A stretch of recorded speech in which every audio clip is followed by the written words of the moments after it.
I stay bout it, I'm not pouting. Break through walls and climb it mountains. If you want it, scream it loud and show this world what they've been doubting. Never waiting on the world to catch up to me. Leave it in the rear view. I wish that it was up to me. The world would never fear new. G'day guys, welcome back to the Braintainment podcast. Today I'm joined by Matt Ind. We're going to talk about the summer. He does a lot of work there, which is an adventure park here in Melbourne. Do some stuff with kids, training their mental skills and getting them out of their comfort zone. But he's also doing a lot of good work outside of that in the mindset psychology space. We're just talking off air about some of the projects he's got going on. And admittedly, mate, I got to give a shout out to Brendan Carroll, who connected us. Good mate of mine. He's actually my housemate, and he took his kids. He's a teacher. Took his kids to the summit, and as soon as he came home, he's like, "Mate, Liam, you got to get this guy Matt on your podcast. You guys are similar train of thought. You really get along." The way he thinks is excellent, and so that's kind of some context for how this all came about. So I reckon there's a lot to unpack that people tuning in will get a lot of value from. So, my man, Matt, thanks for carving out the time and coming on for a chat. Mate, absolute pleasure. Yeah, so stoked to be here. And isn't it interesting how things line up? So yeah, really, really cool. Obviously, we've been working with that school for years, and just such a cool way to get linked with you, Liam, through Brendan. So what a Absolutely, champion. mate. Yeah, it really is cool how things sort of align. We were laughing when we first spoke the other day on the phone about some of the similarities between you and I that were coming up already. So I was like, yeah, man, I got to get this guy on for a chat, record it, and hopefully, people tuning in will get something to walk away with which I'm sure they will. So I reckon there's a lot I want to get to with what you've got going on in your own space, because some real juice there that I just want to come at you from a place of curiosity. But before that, we touched on the summit. It's an adventure park here in Melbourne. I mean, obviously it sounds super fun, but I know there's some real principles that you like to champion there that the kids can walk away with. Just for people tuning in that maybe haven't heard of it, what's the highlights reel of what that's all about and what you like to promote there? Yeah, mate. Cheers. I can talk about this all day, so you just get ready to cut me off when you're ready. I'll just cue the little music like they do at the Oscars. That'll be the wrap up. But until you hear that, mate, just go nuts. Closing time comes on. Come on, Matty, wrap it up. Mate, I've been there on and off for like the last 10 years. And it was the beginning of my journey. I went there after I studied university as an outdoorer. And I just didn't know what I was getting myself in for when I first walked through the door.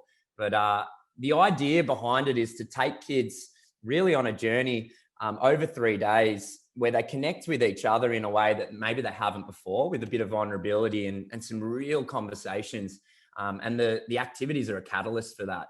And so the way that I like to describe it is school is often the lesson comes first. And the test is afterwards. So at school, we teach the kids, learn this, learn this, learn this, and then we test what you retain. Whereas at camp, it's the other way around. We test you straight away. And then afterwards, we all come together and we go, what did we learn from this? And it's not us telling you, you learned this. It's us saying, what did we learn? And we just facilitate these awesome conversations. And kids have incredible answers. They really do. And if you ask them, they blow you away. You do have to condition and create a safe space for them to be able to communicate, because they've learnt, certain behaviors often that get in the way of them being able to communicate to each other clearly. But the absolute gold, mate, that comes out and it's based on an experience. It's just happened. So it's real and it's applicable. It becomes a metaphor, a symbol for life. And I often say to kids, that's the way life is. Life is the test, and then there's a lesson. And often we don't spend enough time to work out what that lesson was. So we just repeat it over and over again. That's huge. Yeah, that's fundamentally what it is. We've got these taglines on the back of our shirts, and it says unleashing greatness. And whenever with kids arrive, there's always these kids who are like, oh, it's a cliche. It's really, it's a bit cheese. And it is until you experience it. And literally, once you've got someone who leaps off a tower or they abseil down something and they're freaking out and they have to go through that process of overcoming fear with a trained professional who's going to help them, give them strategies that actually help. you just see the lights come on, man. And it is for me, the most fulfilling experience there is to help a young person realize you are so much more capable than you give yourself credit for. It's addictive, really. I reckon that like that idea of just throwing them into action and then almost like training the self-awareness muscle of like, what did you experience? What did you notice? Yes. Like, I feel like that's still a process that I'm trying to cultivate, that skill set I'm trying to build in my own life now at 31. And then, by contrast, some of these kids coming through in their teens or whatever they might be, like that skill set's really important to have as you go into life, like being able to reflect and go, what did I learn? How can I pivot and adjust from here? As opposed to just the traditional sort of classroom environment. And even as adults, like a lot of, again, we're talking off air about the sort of broader world of psychology and self-improvement. A lot of adults are now looking for ways to just optimize, and I guess the information absorbing is one approach, but then how do you integrate that into action? I reckon being able to experience something like, for example, jumping out of a bloody tree or whatever is going on, and then kind of identify what you learn. I imagine you find the kids probably it's maybe more impactful. Is that what you find? Well, we do. Here's the interesting thing, Liam. We run programs for kids, for athletes, and for corporates. And the funny thing is that fear, that's fundamentally what we're doing. We're teaching them how to overcome fear. And if you can teach them how to do it in this environment, they can do it anywhere, because fear works the same way. And what we're discovering from doing this with, I'm probably over 150,000 people now that I've been a part of the journey, is you see patterns, and people respond to fear the same way, either resourcefully or unresourcefully. And most of us, the medium is unresourceful. It's avoid. It's come up with excuses, justify. The stories come out. It's so funny. You take a group of kids, 15 kids, towards this giant tower, and suddenly 2 of them start limping, and the story starts their mates, and I'm in front leading them there, and I can hear them going, "Oh yeah, I did this at another camp. I'm not going to be doing this one today because of my knee. I've got a sore knee, and it gets aggravated with ladders." So, and these stories start as a way to get out of that uncomfortable environment. And for us as facilitators, we know that, from our own experiences too, that's where the growth is. That's where the magic happens. That's where you find out your talent, your raw, natural talent. And if you avoid those situations, you're really avoiding life. So you get to do this incredible journey with whoever's there. Monday to Friday, it is focused on school kids, but it doesn't matter. Age doesn't matter. We just I see like 60-year-olds reacting the exact same way as these 15-year-olds. There's always the same characters in that group. It blows your mind. So what are some of these activities then? So like like what would that look like? You mentioned abseiling. What are some of the things? And then also, is there maybe one experience more than others that tends to trip people out the most? Yeah, good question. So the way the program works is 3 levels. So we have level 1 activities, level 2, level 3. And 1 is on the ground, 2 quite high off the ground, and level 3 is along, like high off the ground. And the idea is that we built it in a way, and everything's deliberate. Every program is built specifically based on outcomes. But generally speaking, within a group of, say, 100 kids, there's going to be kids who, based on their previous experience of being exposed to heights, they're not that scared. So if we just had high activities, we wouldn't be able to have them experience that idea of overcoming fear. So it's a variety. Level 1, there's a lot of obstacle courses, team challenges. As we move into level 2, suddenly those obstacle courses shift into independent, climb up something high or go through something dark and scary. And, you've got to come up against the fear of the unknown. And then we do go quite high off the ground. But we have a snake and nails session as well, where you handle a snake. I mean, snakes, spiders, and public speaking are your top 3 fears. So people are terrified of snakes. So you got that kid or that parent or that athlete who nailed the obstacle course, who was phenomenal at the heights. Put them in a dark space, they fall apart. So suddenly they've got to use those skills. Maybe they're mastering all those things, and then we put a snake in their hand and they're freaking out. So everyone gets to see them as a hero, but also as a victim, And so it just brings everyone together, because in any moment I might be excelling, but then also I might be reaching out saying, mate, help me here. Liam, I don't understand. How did you do that? How'd you make it look so easy? And you just get this beautiful understanding that fear is false evidence appearing real. You can overcome it. But no matter how confident someone looks, everyone is freaking out. You just do it scared. That's the difference. And that's the message these kids live with. This idea of fearlessness isn't real. It's there's courageousness where you overcome your fear, but you're still scared. It's just feeling powerful. the fear and doing it anyway, right? I think that's the misconception a lot of people have. I mean, even to this day, mate, I still wrestle with that a little bit. I'm sure you do to some extent. Absolutely. It's like, fuck, I wish I had that level of courage. I wish I didn't feel this fear is almost like a warped goal. It's not an accurate way of thinking. It's okay, I'm feeling this fear. How do I interpret that? Right? Like, what's the meaning? How do I push through it? And I suppose, if you look at it like a skill that you can build, it can show up and serve you in so many ways in life, right? Absolutely. And the cool thing is that we all have overcome it in one area of our life. And if you can liberate yourself there, you can liberate yourself anyway, because the process is the same. There's a point where you're uncomfortable, where you're fearful, you're worried that it's not going to work out. Your head takes over and starts playing this horror movie of all the reasons why you shouldn't do it.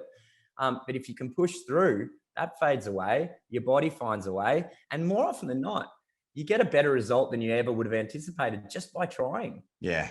Which is so powerful. And I would think, and I know from my own experience, even if you do trial and you fail, whatever that might look like, as in you maybe don't quite have that experience you had in mind, it's almost always it's still a better feeling than when you go home and your head's on your pillow at night and you're going, I didn't even try. Like, that feeling is not very nice. Absolutely. Absolutely. The pain of regret, there's so many, negative effects of that. And we see it in our society. We see some of the mental health stuff.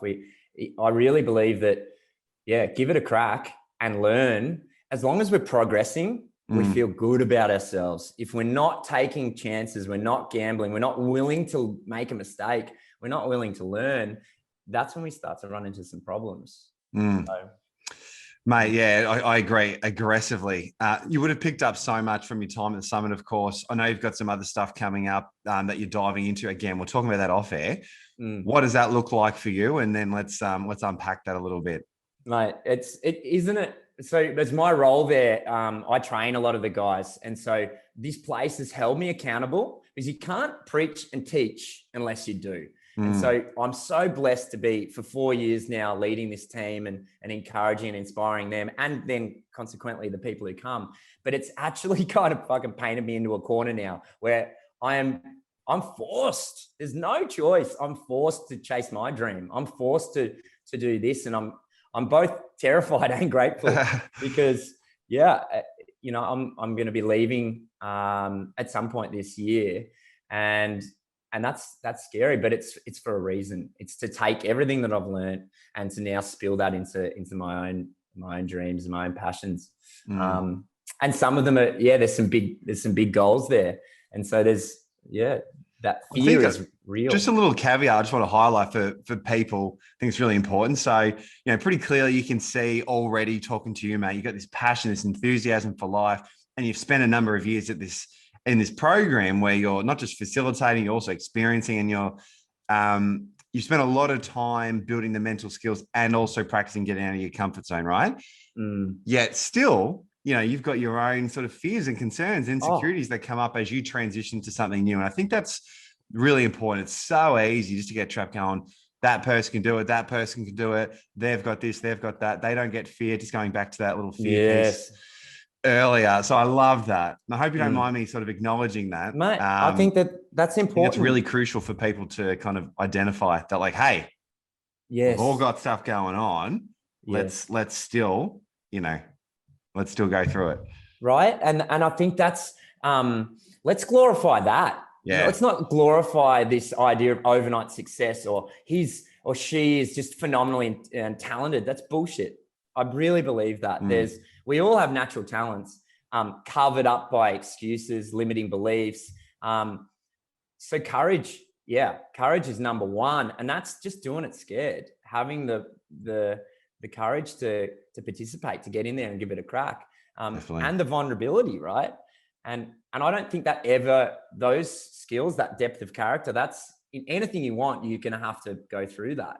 It's not like you get to this place where suddenly you're bulletproof and it's fucking easy. Yes, there's some conditioning and you get into a great routine and that can be supportive. And things, there is this thing of flow, but there's work beforehand, and there's definitely mental as you transition, right? It's like new level, new devil. Something that's always stuck with me. It's like, cool. I love that. Yeah, I know, right? Yeah. Absolute classic one-liner. I throw it around all the time. It's so good. I'm taking it. Thanks, mate. But I've taken it from someone else anyway. It's not like an original works or anything. It's what we do, isn't it? Absolutely. So you're transitioning now. You've got, like I said, a couple of projects. You're doing some coaching now. I believe we touched on flow earlier. This is something that really fascinates me. I just finished reading the book that Mihai Csikszentmihalyi, whatever the guy's name is. And I know a lot of people talk on this.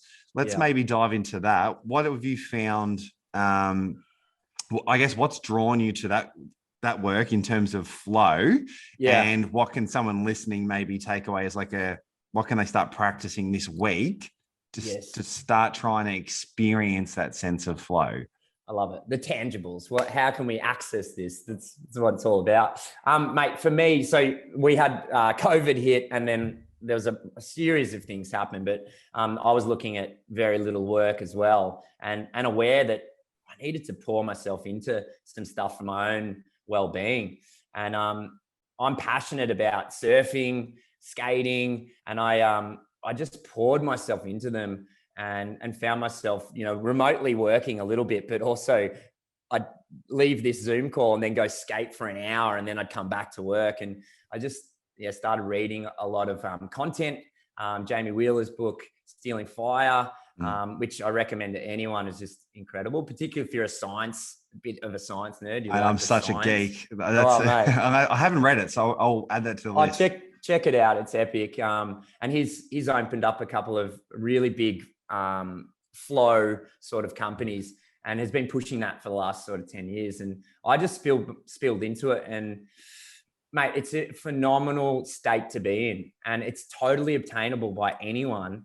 And one of the key ingredients I share with your listeners is that we've been brought up to believe something that is not helpful at all. This idea of multitasking, of doing multiple things in any one moment. And that's what success is. Someone who can be doing 1,000 things. I'm just going to call it as it is. That's absolute bullshit. If you can focus your attention 100% on one thing at a time, you can access this state. And it is phenomenal. It's where you just slip into this space and things become effortless. They're timeless. You lose track of time. Rich, if you were to ask me about one of the experiences, I can describe it, the temperature, the color of the leaves. It's phenomenal. And there's this, and it gets a little bit sometimes hippity here, but this sense of selflessness, like you no longer exist. And I experienced that with skating. I've got this electric skateboard, which is phenomenal. Music, just lose myself in turns, or surfing, the same, this connection with the wave. I picked up a few stillness hobbies as well, which has always been really challenging for me to sit still. Yep. I feel you there. Really? Yeah. I always need to be moving or quite adventurous with my body. But flow led me towards some more of the slower practices. So slacklining has become massive for me, and it's just such an incredible metaphor. And also some hot, cold stuff and Wim Hof breathing. I love that stuff.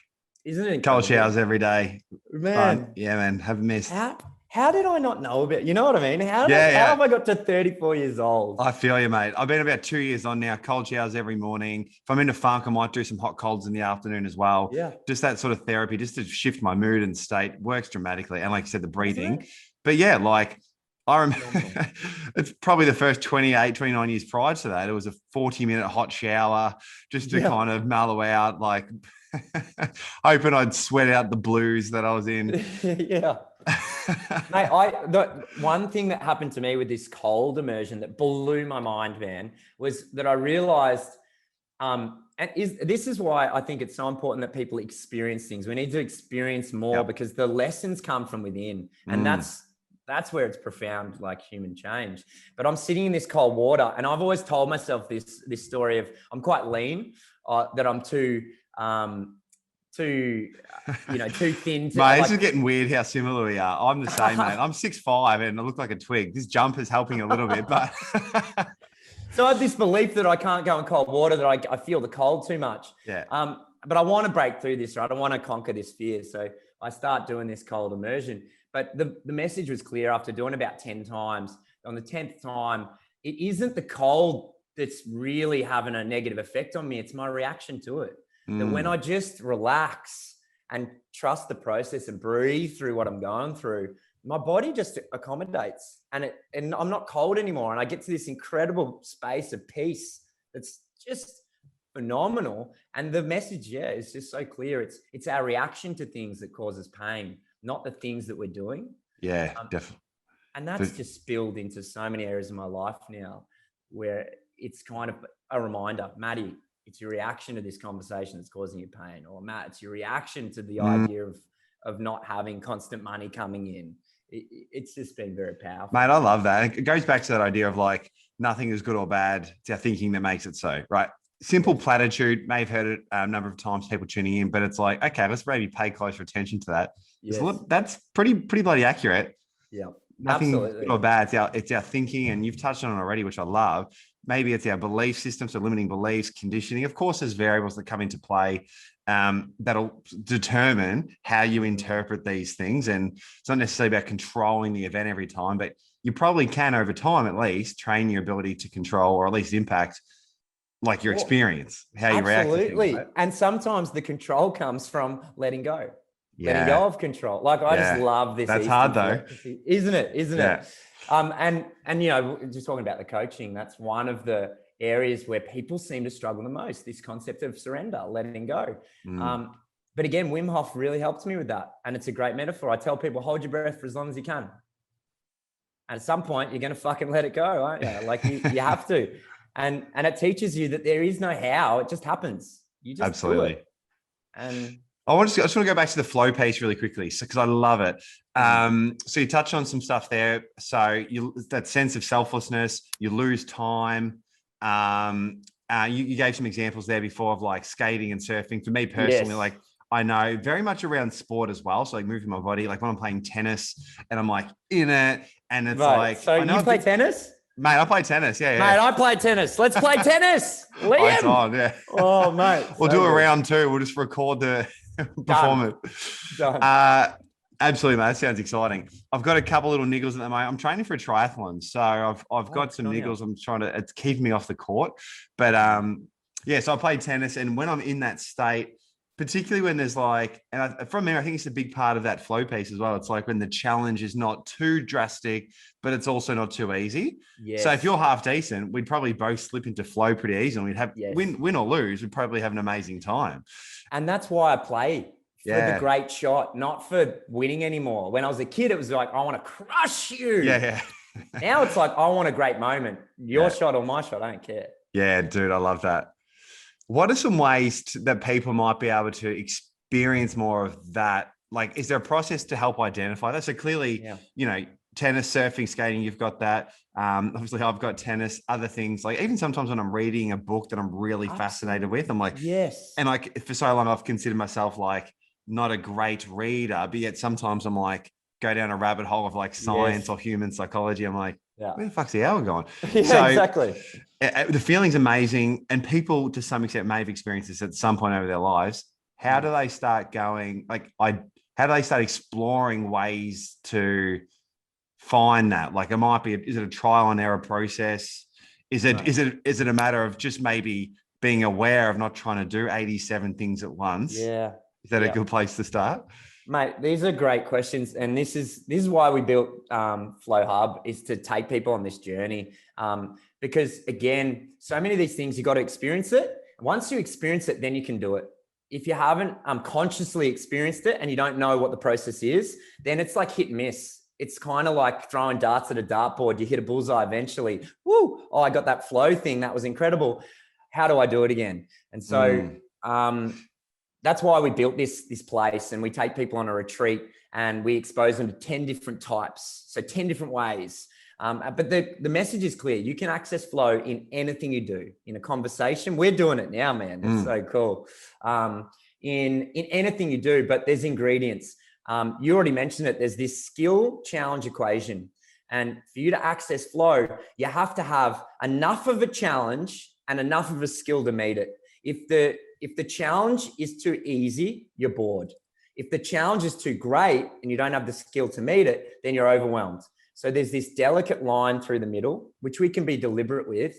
So if you're starting a new activity, you don't make it, if you just start slacklining, you don't go and slackline 100 meters in the air, that's madness. You're going to be terrified the whole time. You do it between two trees and you might, a foot off the ground, you might access flow.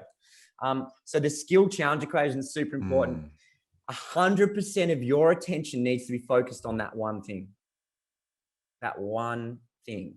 And if you can do that, and the skill and the challenge is right, so it's not too far outside your skill set, at some point you'll fall into it. There's a challenge, then there's a release, and then there's flow, and then there's recovery. And what sometimes people try to do is they try to be in flow all the time. That's not realistic. If you're trying to be in this one state all the time, you're actually not going to be in that state at all. It's kind of similar to this Eastern philosophy of, to have it, you've got to not worry about having it. But we can look into the science, and there are ingredients. And if you line those ingredients up, then you're more likely to access it. But if you're only doing it to access it, you won't access it. So it's this kind of counterproductive. It's an interesting paradox, isn't it? And I relate to that so much, particularly, I don't know if you've had a similar experience, you go down the rabbit hole of like learning about flow and like, fuck, that makes sense. It's so interesting. And also other areas of like, human performance and fulfillment and human experience in general. You go down these rabbit holes, you have the awareness, which puts you in a good spot to, put things in place in your life to allow for those things. But then you almost become I do anyway, become hyper aware. And it's like, become a little bit too analytical of like, am I experiencing it? Should I be doing this? Should I be doing that? And so absolutely. I love that you touched on that. Like there is a time for rest. Like it's a necessary part of the process to be able to like recalibrate. And I reckon people get lost there as well. I know I have. Yeah, not with the recovery. And also, as you said it so eloquently that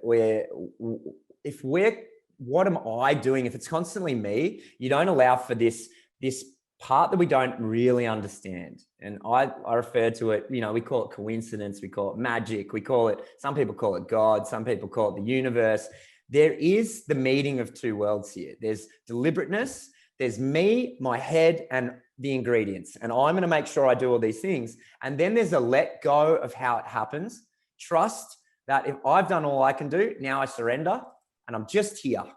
And then this magic meets me in the middle and this beautiful thing happens called flow. And you literally, for your listeners, you'll know that you're in it because when you look back, if you lost track of time, if it was rich and really profound experience, if, these ingredients, if it was, now I've forgotten them. There you go. There's a few other ingredients there, but you'll know based on that. And already you guys will have experienced it. Your listeners will have experienced. If they reflect on some of their favorite experiences, there will be those ingredients there.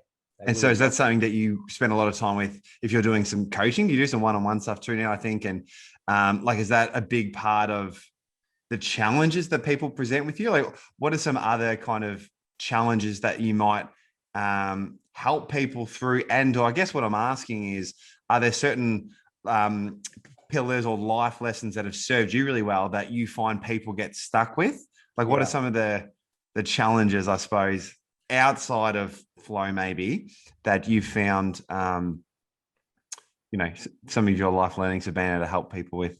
The flow thing is, it's a massive part of my world right now.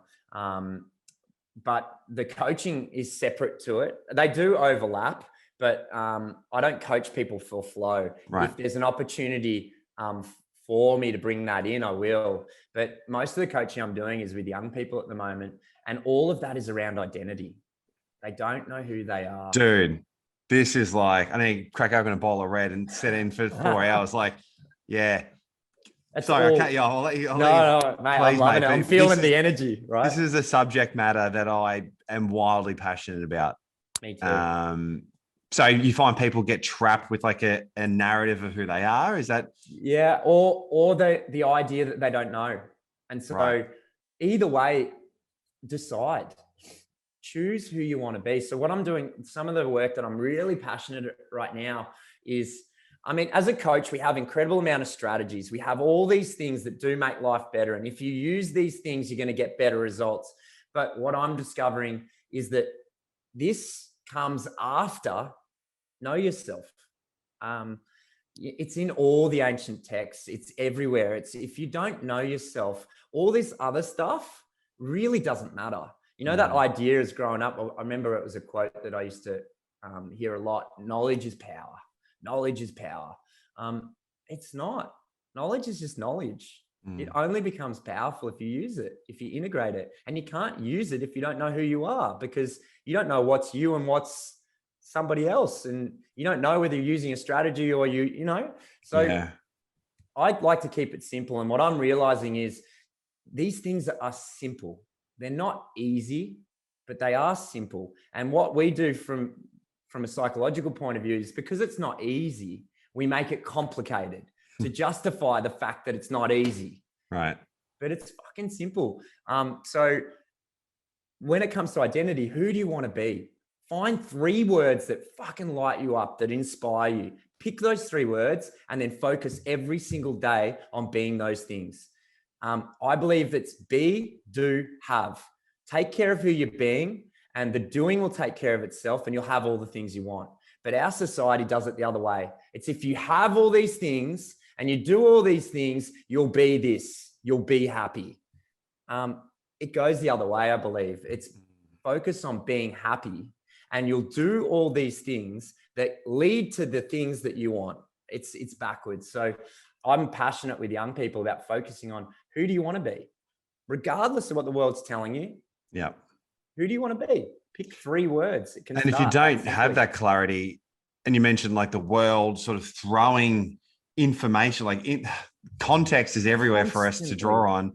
So it's like, if you don't have that clarity, you're going to be at the mercy of the world. Yes. Like, you do this, think that, behave like this. And think about it, your friends, your family, everyone, and all good intentions. You know, my parents. It's not a judge from a place of judgment. No. It's maybe just acknowledging that these influences are going to be having an impact if you're not clear on who you want to be. Exactly. It will shape you. It will decide for you who you want to be. And at some point, you know, hopefully it doesn't happen, but at some point you will get to the point where you realize that's not me. I've been living a life for the last 40 years, 50 years, 60 years. I'm on my deathbed. Holy fuck. I never did what I wanted. That's a sad story, and one we can avoid by teaching young people now, decide who you want to be. And if you do that passionately, enthusiastically, if you own that space, that's what the world needs.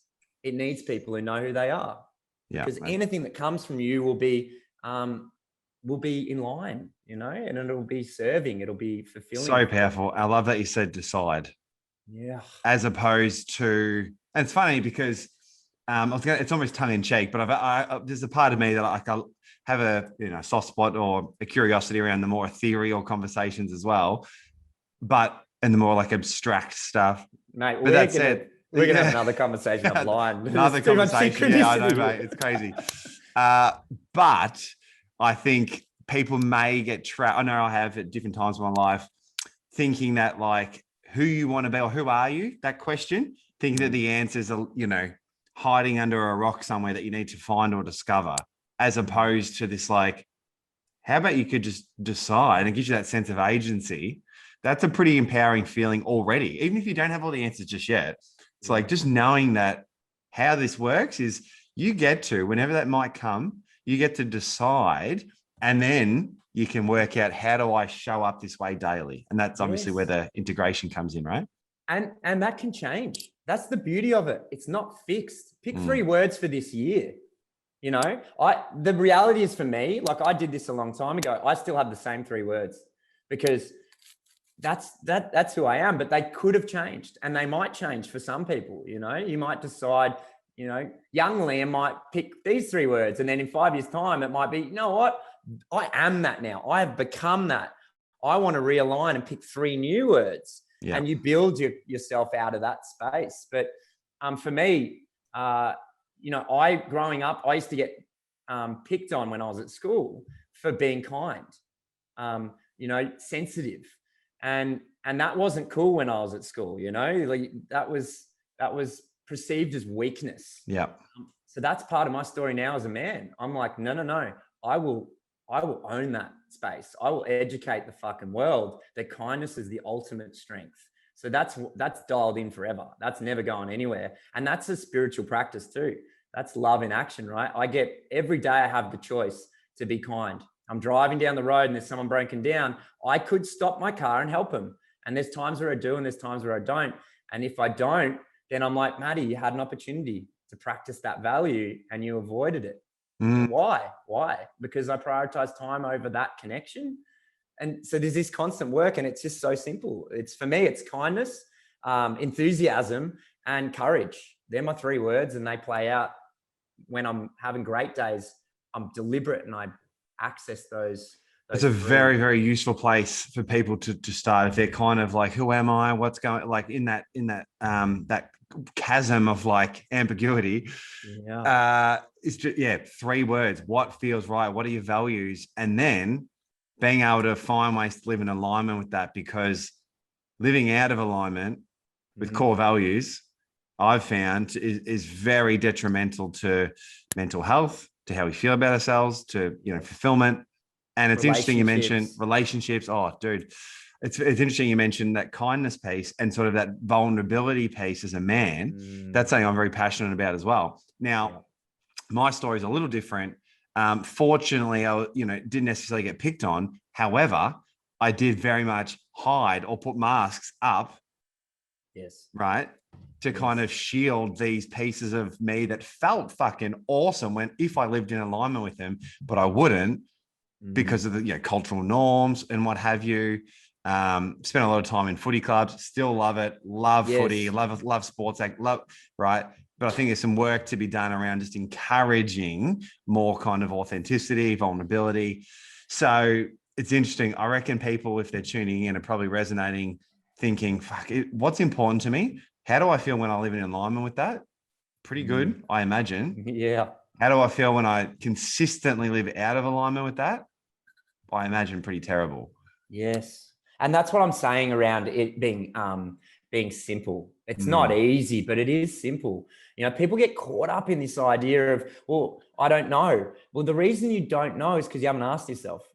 Literally, get out a piece of paper, write down, what do I want? Who do I want to be?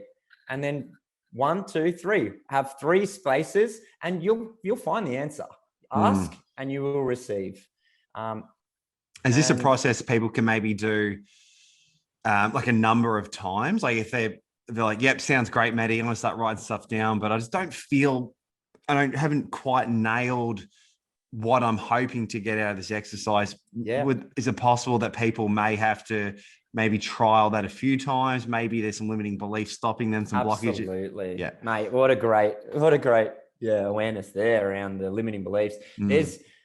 That's going to be, if you really can't access what you want, it's because there's a huge number of limiting beliefs. So, I mean, we could do 2 pages. 1, limiting beliefs, empowering beliefs, and list them all down. Half of those, 3/4 of those aren't even yours, by the way. They come from mum, dad, society, all that shit. But let's list them all down.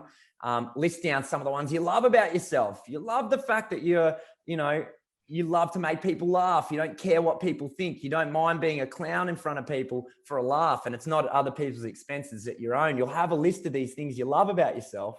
And then between those 2 lists, you're going to be able to access who do you want to be? Because you're going to see some of the limiting stuff. You're going to see some of the empowering stuff. And that limiting stuff, it's there. It doesn't have to be ruling your life though. You can pour energy into the other side of that list and then pick those 3 words out of that space and just have fun with it. Play with it. I love that. You mentioned enthusiasm, big part of who you are, your identity. You've decided you want to live that way. And mate, a little pat on the back to you, a virtual pat on the back. You're showing up that way in this chat. And I have no doubt that when we link up in person, mate, you'd be similar. So we could go down the rabbit hole, but I want to keep it there. We could. I've got to mention. Sorry. Yeah, please. Sure. As well, like enthusiasm didn't come from me. I saw someone in my world. I met a guy called Steve at basketball, and this was straight after school actually. And he was super enthusiastic. And I went, holy shit, I want to be around this guy more. And I want to have that. I want to possess that. And so I spent time with someone who was really good at that. You know, modeled that behavior. That's a really powerful strategy too. So those 3 things, find people who have qualities that you love and then spend a bit of time with them. So maybe those 3 things are going to come from people in your world. You're going to have a mate who does something that you love. Maybe that's where that word comes from. You know? Really good idea. Yeah. And then I suppose for you, it's not necessarily about emulating every exact behavior. It's just, I like that value or that trait or characteristic. Yeah. How can I find ways in my life where I get to live into that? Is what you're saying, right? He made me feel a certain way. Yeah. And once you feel something, you're like, oh, I could do that too.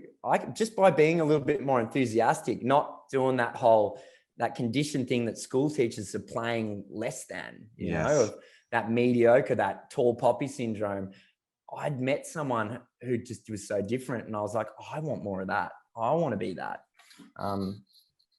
But authentically, not just copy. I want my own version of whatever he's doing. So.